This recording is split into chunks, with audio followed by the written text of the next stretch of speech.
ইন্দুবউ ভবানীকে বলছে, তুই করতে পেরেছিস বোন, তুই রামকান্তকে ফিরিয়ে আনতে পেরেছিস। ভবানী বলছে, সবই মা ভবানীর কৃপা।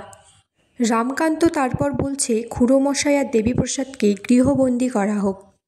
ইন্দুবউ রামকান্তকে বলে যে ঠাম্মা আর মাকে গৃহবন্দী করে রেখেছে। ভবানী বলছে তাদের এক্ষুনি মুক্তি দেওয়ার ব্যবস্থা করা হোক। রামকান্ত বলছে, আর কত নিচে নামবে দেবীপ্রসাদ? সত্য তখন জয় মহারাজের জয় বলে জয়ধ্বনি দিচ্ছে। ভবানী মা ভবানীর সামনে দাঁড়িয়ে বলছে, মা তোমার অশেষ কৃপা, তোমার কৃপায় আমি মহারাজকে ফিরিয়ে আনতে পেরেছি। সেখানে ইন্দুবউ আসে আর বলে, তুই মহারাজকে এত বড় বিপদ থেকে বাঁচালি, ও তোকে এখনও মন দেয়নি? আর ওদিকে যে আমার ঠাউরপো তোর অপেক্ষায় বসে আছে, যা।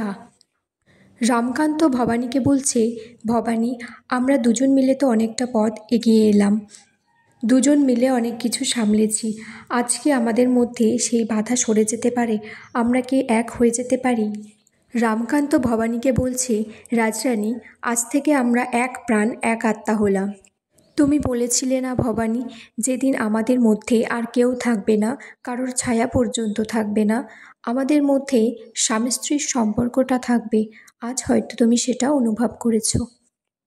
ভবানী বলছে, আপনি আমাকে যা মর্যাদা দিয়েছেন, আজ যা ভালোবাসা দিয়েছেন, সব কিছু সুন্দর স্বপ্নের মতো।